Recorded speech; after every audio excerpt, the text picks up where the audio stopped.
അപ്പോൾ പിന്നെ പാർട്ടിക്കകത്ത് നിന്ന് ഞാൻ ഇതെല്ലാം പറഞ്ഞു. പക്ഷേ ഒരാളും മാറ്റം വരുത്താൻ തയ്യാറായിട്ടില്ല. പിന്നെന്താ ചെയ്യുക? പാർട്ടിക്ക് പാർട്ടിൻ്റെ അകത്ത് പൊരുതിയിട്ട് നടക്കുന്നില്ലേ, പിന്നെന്താ ചെയ്യുക? ഒന്ന് പിന്നീട് ഈ പറയുന്നതിന് കേട്ട് വണങ്ങി അവിടെ നിൽക്കണം. അല്ല പിന്നെ ഞാനിപ്പോൾ എടുക്കുന്ന നിലപാട് പോലെ പാർട്ടി വിട്ടുപോകണം. ഏത് വേണമെന്നുള്ള കാര്യത്തിൽ കുറേയേറെ ചർച്ച നടത്തി ആരോടെ ഞാൻ തന്നെ ചർച്ച ചെയ്തു. എനിക്ക് അത്രയും വലിയ ബന്ധമാണ്. അപ്പോൾ നമ്മളെ ഇവരെല്ലാം കല്യാണം ഇരിക്കുന്നല്ലോ, അവിടെയെല്ലാം ഓരോ കുടുംബമായിട്ട് ബന്ധമാണ്. അപ്പോൾ എനിക്ക് ഇതെല്ലാം വരുന്ന ഒരു പ്രശ്നത്തിൽ ഞാൻ കുറേ ആലോചിച്ചു. അപ്പോൾ ആലോചിച്ചപ്പോഴും ഈ അനീതിയെ ചേർക്കുന്നില്ലെങ്കിൽ തളിപ്പറമ്പിലെ പാർട്ടി ഇല്ലാണ്ടാവും. ഇത് അനീതിയാണ്.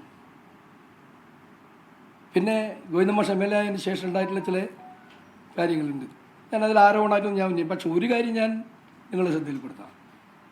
സാധാരണയായിട്ട് ഈ മണ്ഡലത്തിലുണ്ടാകുന്ന പ്രവർത്തനങ്ങൾ, മണ്ഡലത്തിലെ ഫണ്ട് വിഭജനം, ഇതെല്ലാം തന്നെ അസംബ്ലി മണ്ഡലം പാർട്ടി കമ്മിറ്റിയിൽ പറയും. MP ഗോവിന്ദമാഷ് MLA ആയതിനിപ്പോൾ പതിവില്ല. ജെയിംസ് മാത്യു MLA ആയിരുന്ന സമയത്ത് ഞാൻ തന്നെയാണ് അസംബ്ലി പാർട്ടി കമ്മിറ്റി സെക്രട്ടറി.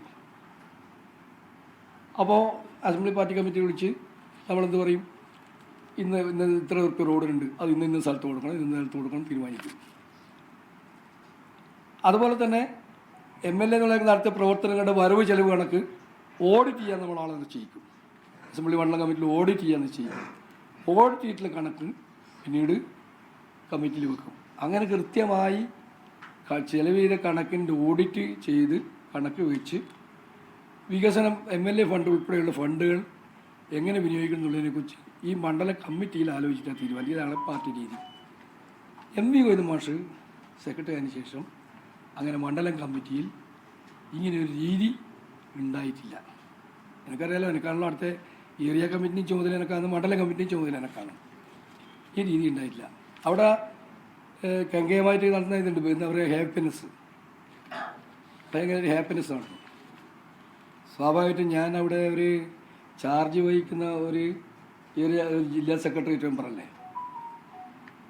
അവിടെ അസംബ്ലി മണ്ഡലത്തിൽ ചാർജ് വഹിക്കുന്ന ജില്ലാ സെക്രട്ടേറിയറ്റ് മെമ്പറല്ലേ, അവിടെ മണ്ഡലത്തിൽ ഇങ്ങനൊരു പരിപാടി ഹാപ്പിനെസ് നടക്കുമ്പോൾ മാഷൊക്കെ ഒന്ന് എന്നോട് പറയാലോ, ഇപ്പോൾ TK ഞങ്ങൾ അങ്ങനെയാണ്, ഞങ്ങൾ ഒന്നിച്ച് ഒരു പ്രവർത്തനം നടത്തി അത്ര സ്നേഹത്തിൽ കഴിഞ്ഞിട്ടുള്ള ഞാനും മാഷമാണ്. ഒരു വിരോധം എനിക്ക് അയാൾക്ക് എന്നോടിപ്പോൾ വിരോധം ഉണ്ടാകാനിടയായ കാരണം എന്താണെന്ന് എനിക്കറിയില്ല. പക്ഷേ ഈ പറയുന്ന രീതിയിൽ, അതായത് മാഷ് ഈ ഒരു കാര്യം എന്നോട് ഈ ഹാപ്പിനെസ് ആണ്, നീ ഒന്ന് വേണ്ടപ്പെട്ട കാര്യങ്ങളിൽ ചെയ്യണം, നോക്കണം, അല്ലെങ്കിൽ അത് പാർട്ടി മണ്ഡലം കമ്മിറ്റി പറയാം ഇങ്ങനെ പരിപാടി നടക്കുന്നുണ്ട്, ഒന്നും പറയാറില്ല. അയാൾ ചില ആളുകളെ വിളിച്ചു ചേർക്കും. അതിൽ കുറേ സിനിമാക്കാരുണ്ടാവും. സിനിമാക്കാരൊക്കെ ആയിരുന്നു ഇയാൾക്ക് ബന്ധമില്ല, അത് നിങ്ങൾക്കറിയില്ല ആർക്കാണ് ബന്ധമെന്നുള്ളത്. അങ്ങനെ കുറച്ച് ആളുകളൊക്കെ കൂടി ചേർത്ത് അവർക്കിഷ്ടമുള്ള കുറേ ആളുകൾ ചേർത്ത് കോടിക്കണക്കിന് ഉറുപ്പികയുടെ ചെലവ് ചെയ്തിട്ടുള്ള ഹാപ്പിനെസ് നടന്നു.